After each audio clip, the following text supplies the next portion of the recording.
Last week, some of you still remember that in my class, I tried to explain the background of international agreement or treaties and why does it matter and how it connected with international relation for states around the world.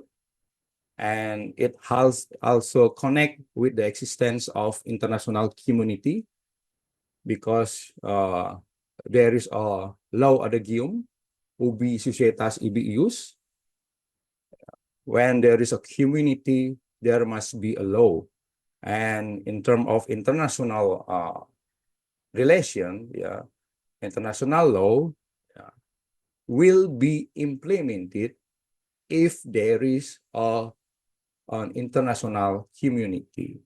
And I just want to summarize that, you will find many terms to explain the term international agreement.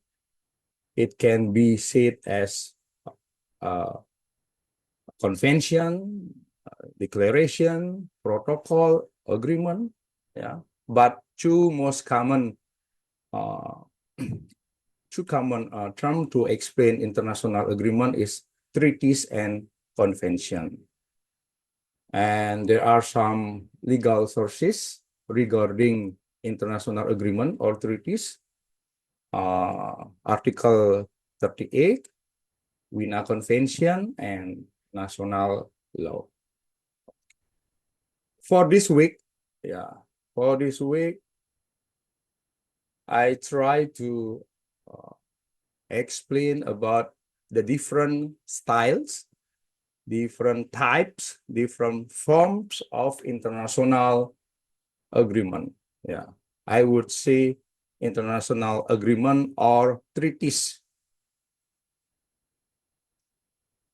International agreement or treaties to say perjanjian internasional in bahasa.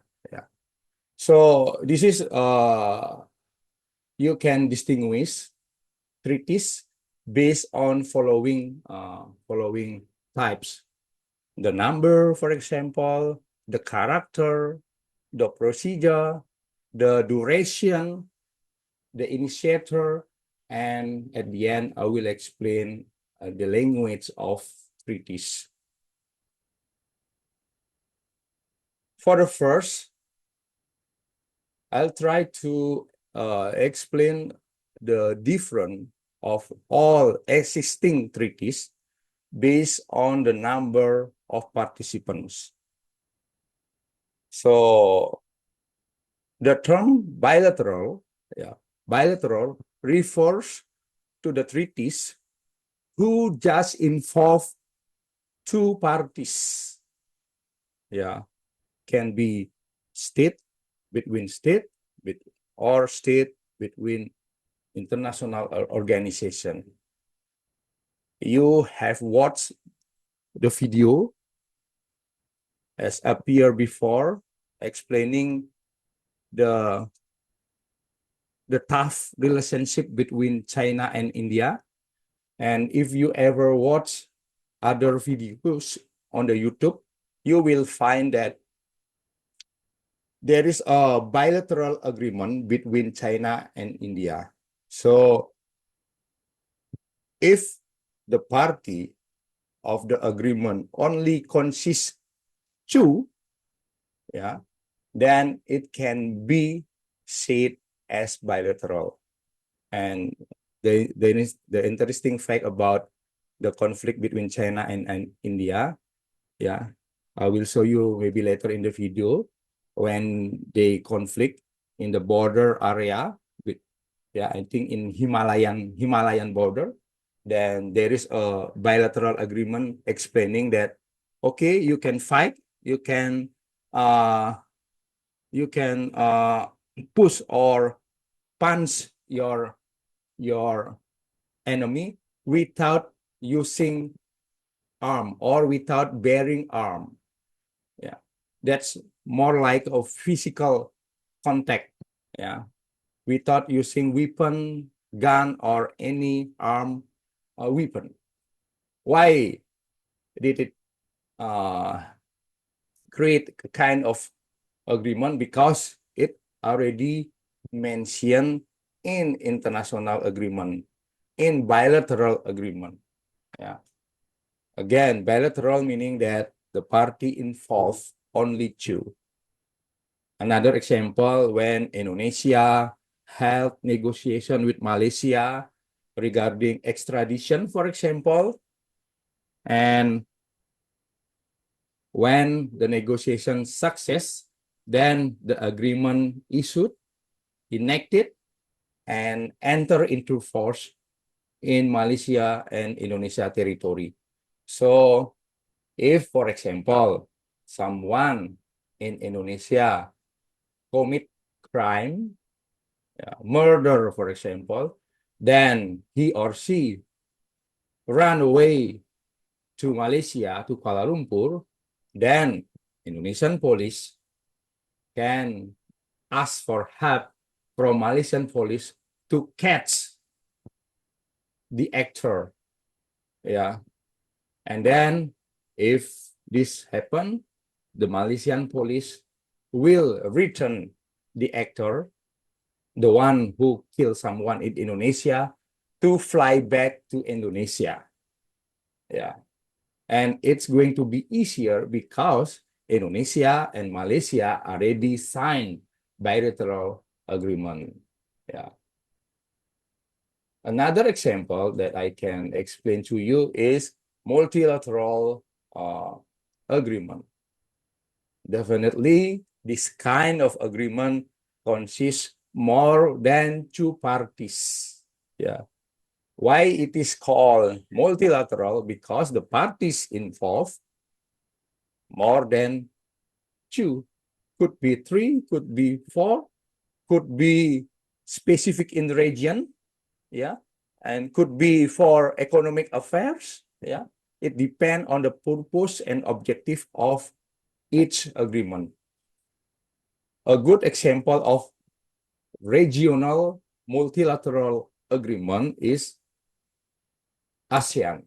Yeah, ASEAN is stand for Association of Southeast Asian Countries, Southeast Asian nation, I mean.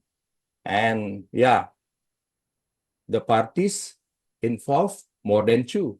Yeah, if you can still remember the establishment of ASEAN in 1967, ASEAN was established based on the agreement just 5 countries. Yeah, although 5 countries, then it can be also classified as a multilateral. Another example maybe WTO, World Trade Organization. Yeah, this kind of agreement successfully invite more than 100 states or nation across the globe. So it also can be classified as multilateral agreement or treaties. Yeah. So this is the first category, the first difference of agreement or treaties based on the number of parties involved. Yeah, bilateral and multilateral. The second category is related to the character of the agreement itself. Yeah, it can be simply said as a terbuka or tertutup. Terbuka is equal to law-making treaty and tertutup equal to treaty contract. So what does it mean? Open and close. Yeah. Why it is called open and close agreement or treaties? So for the close agreements, yeah, there are no opportunity, no chance yeah, for other parties to involve. Yeah, when Indonesia and Malaysia negotiate and conclude an agreement, this kind of agreement only for those parties. If they make a treaty contract style or a kind of treaty contract, Thailand, Myanmar, or Laos, for example, yeah, cannot join, yeah, because it is only for parties involved, not for others. Yeah, Indonesia, Malaysia joining negotiation, making a treaty contract, then no one, no other nation, no other state can involve. That's why it is called close, tertutup, exclusive. Yeah. Who sign, who join, who bind by those agreement, yeah, only depend on who sign that agreement. Yeah. No time, no chance, no opportunity for other parties to get involved. Yeah, that's the kind of close agreements. How about the open agreement? Or it is usually called lawmaking treaty. Yeah.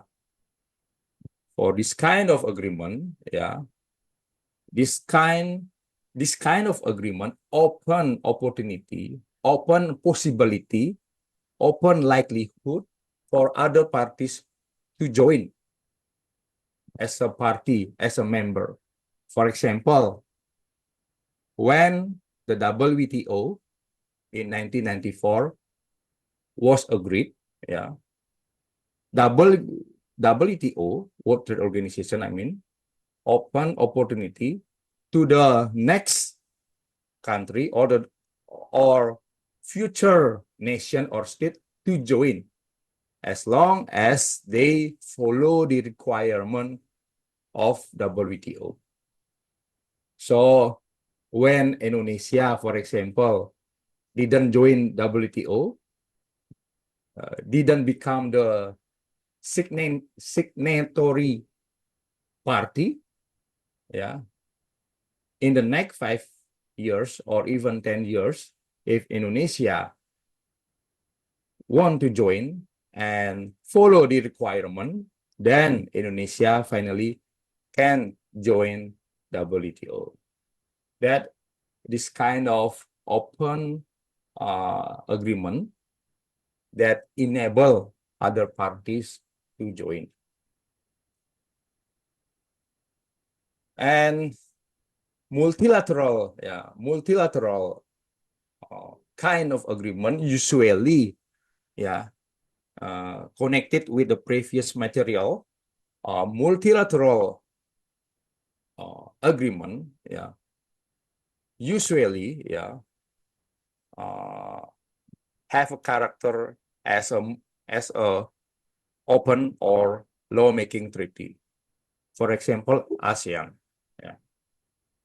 ASEAN, why I call ASEAN as a lawmaking treaty? Because after ASEAN was agreed in 1967, yeah, the future country like Laos, Cambodia, or even East Timor later join to the ASEAN.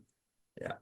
If the ASEAN consider treaty contract, yeah, there is no way for other countries like Laos, Cambodia, Vietnam to later join. Yeah. This is the character of international agreement or treaties. I give you some example of treaties from the folder I given to you maybe in the last 2 weeks, and you will check from their provision whether they are they allow other parties to join on that agreement by checking scrutinizing all related provision on those international agreement. Yeah. So WTO, Asia, General Agreement Trade in Services, I think those are three agreement that I uploaded to the Google Drive, if I'm not mistaken. And you can check it later. Okay. How about the procedure? Yeah. The lawmaking process, yeah, of treaties or international agreement. So I'm going to talk about the third category of international agreement. Yeah. Looking at the procedure.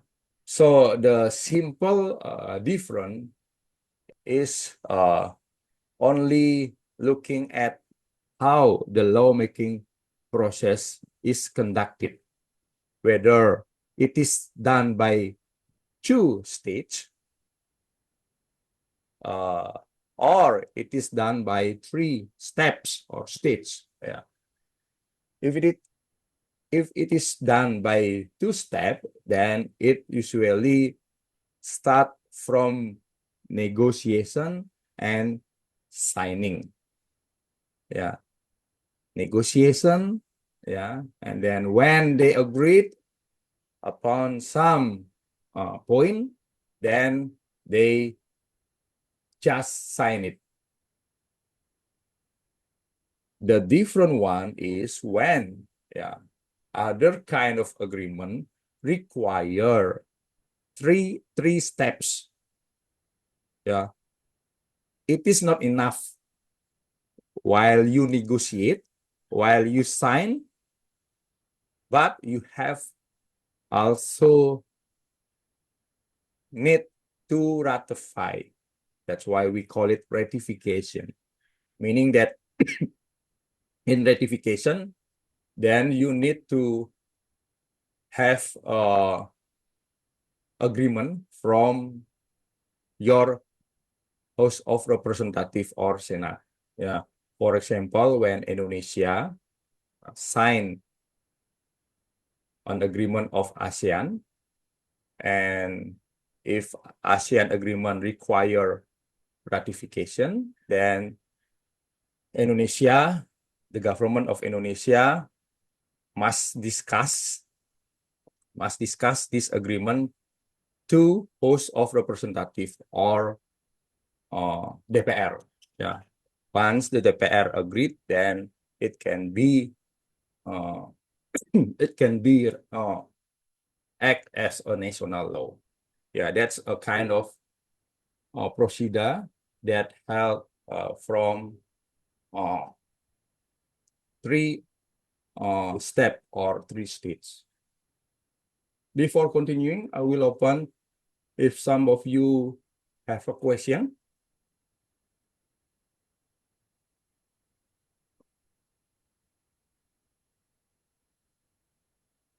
Is there any question so far? And you can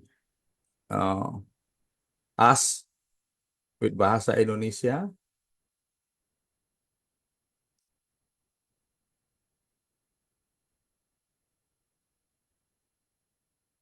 Okay, if no, then I try to continue.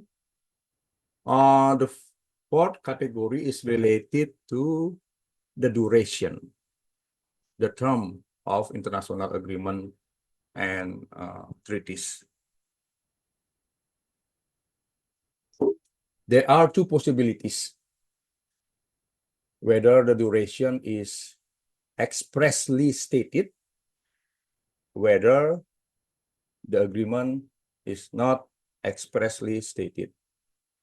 If the agreement, for example, in its provision require or state that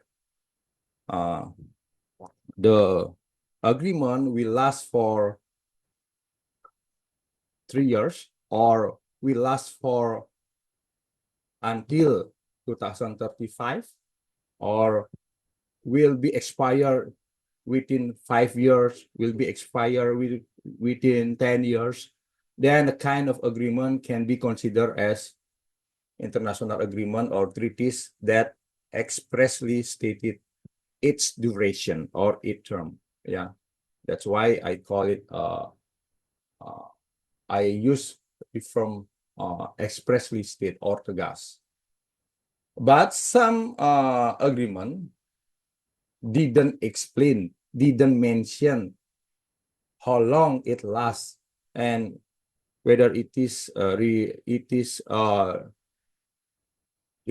apply a kind of expire date, yeah, a kind of agreement like WTO, for example, or ASEAN, yeah, they both didn't mention for how long, yeah, these treaties will last, yeah, and yeah, there I will then explain how or when the international agreement can be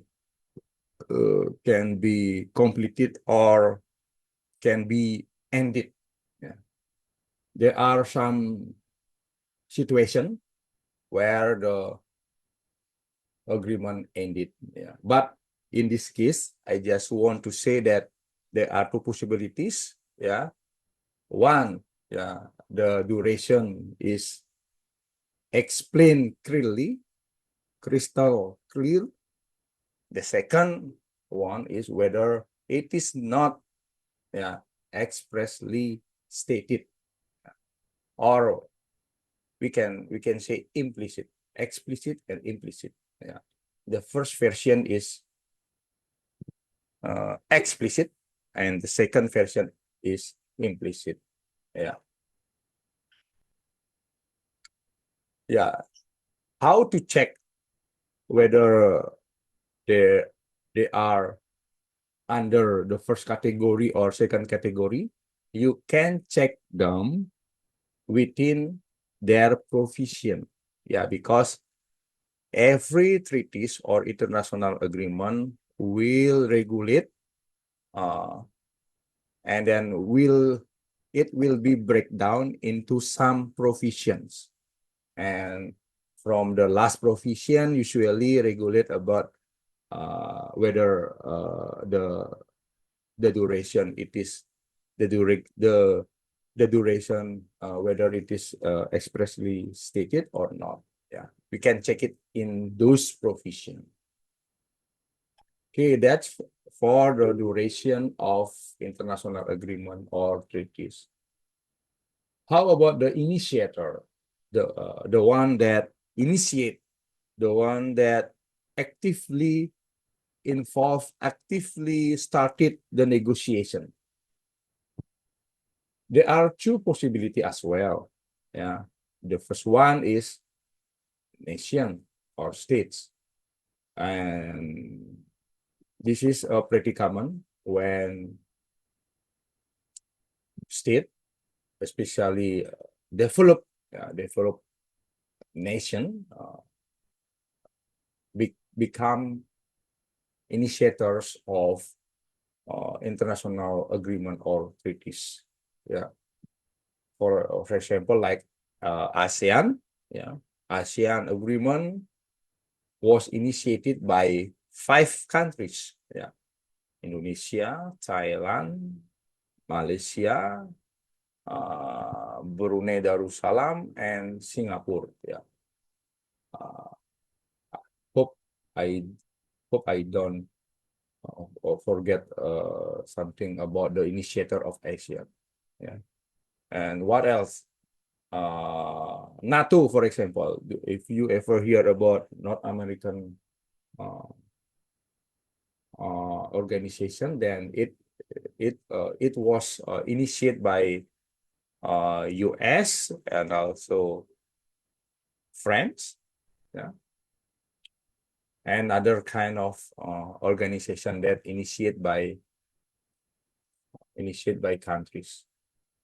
Another type of international agreement or treaties were initiated by international organization.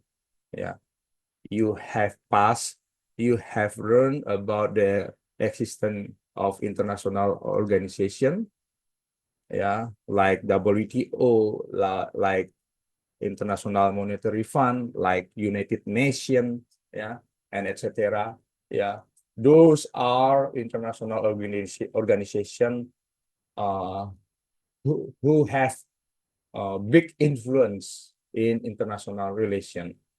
Yeah, some international organization initiate international agreement. Yeah, for example, the most well-known is WTO or World Trade Organization.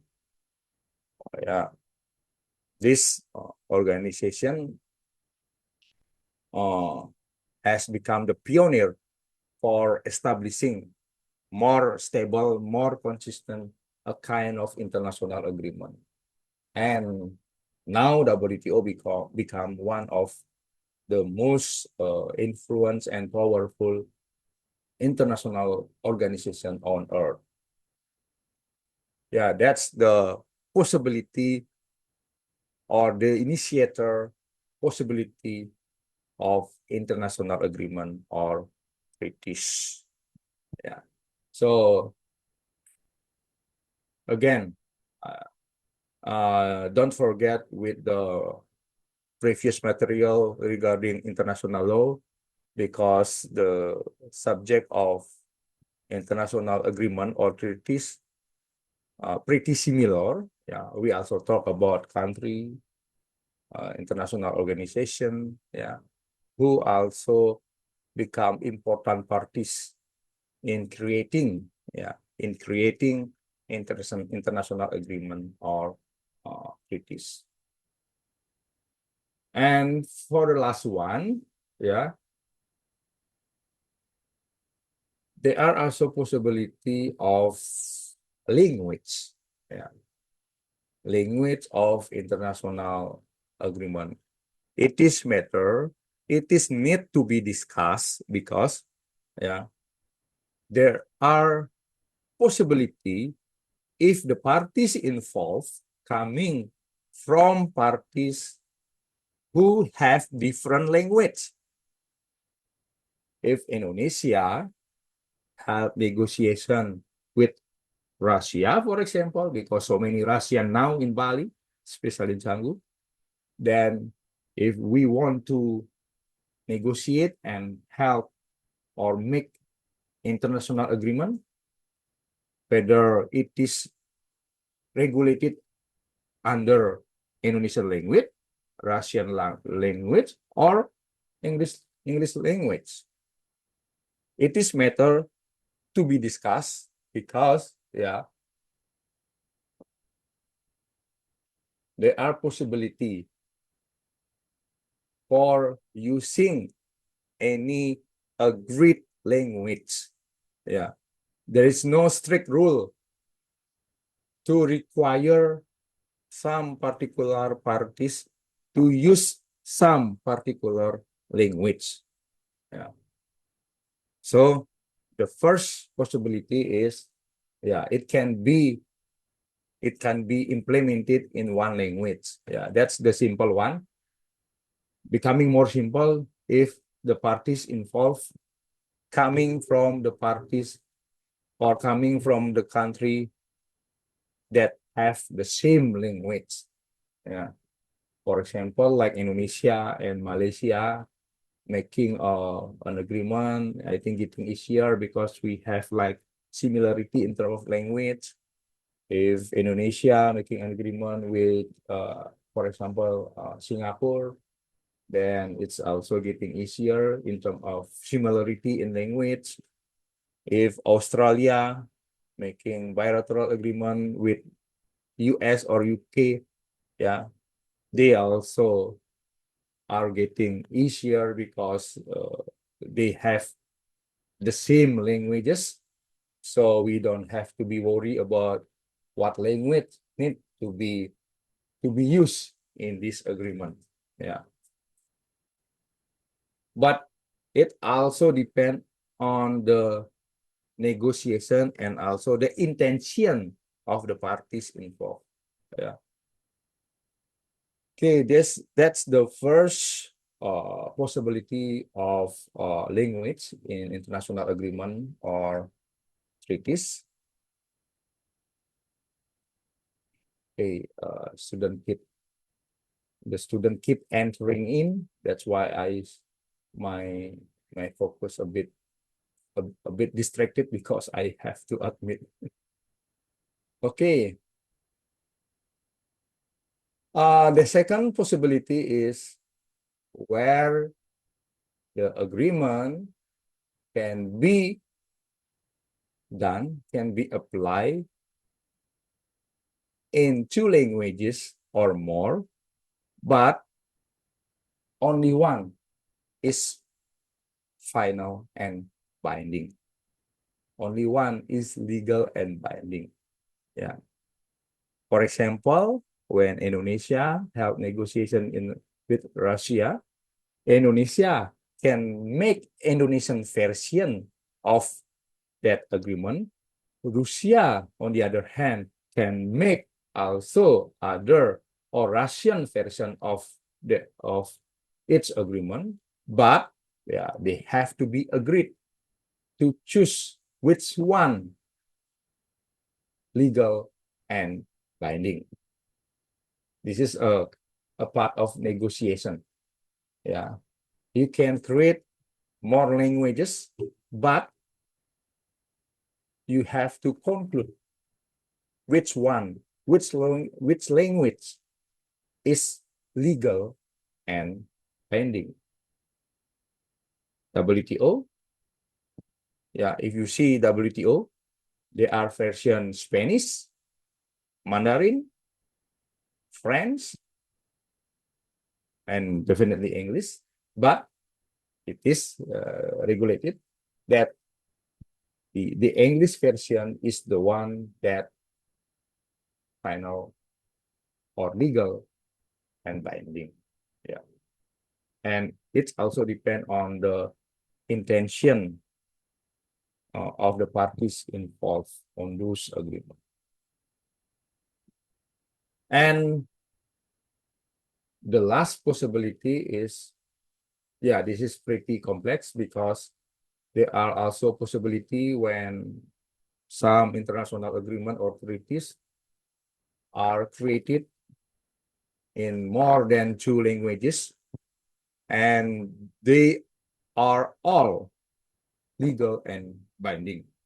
Yeah, yeah, this is pretty complex, but not many parties, not many country, yeah, will want to join in this kind of agreement because, yeah, it is a kind like how you can imagine if, for example, some international agreement conclude in 5 languages, and all those languages then legal and binding, and then if there is like the different kind of interpretation, different kind of uh, uh, meaning, then who should be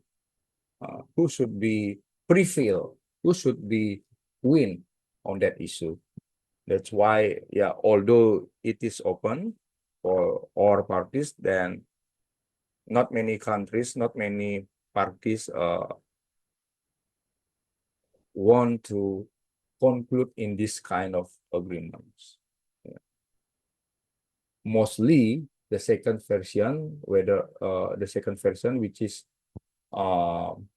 create in 2 languages or more, and only one legal and binding, is the most popular type of international agreement or treaties. Yeah. Okay. For more information and for more also examples, yeah, you can check all material that I already given to you.